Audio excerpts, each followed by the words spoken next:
Зяасан байцгаана та бүхэндээ ховдын нэгэн орой гэдэг нэртэй блог өргөж байна. Тэгээ блог хийхээр ялцчихгүй. Хүүхдүүд гарах юм байна.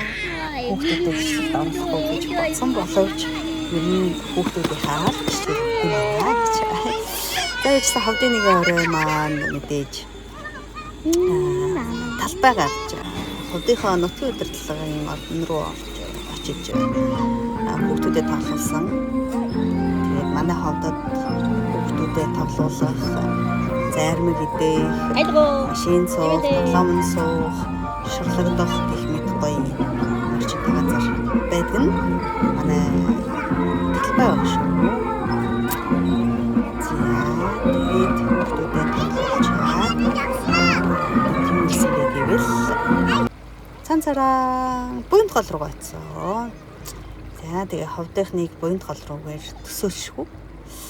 Тэгээ бид ч гэсэн одоо зуныг буйнд голгүйгээр төсөөлшгүй. Тэгээ буйнд гол руугаа гараад хүүхдүүдтэйгээ гоё хагаарсан.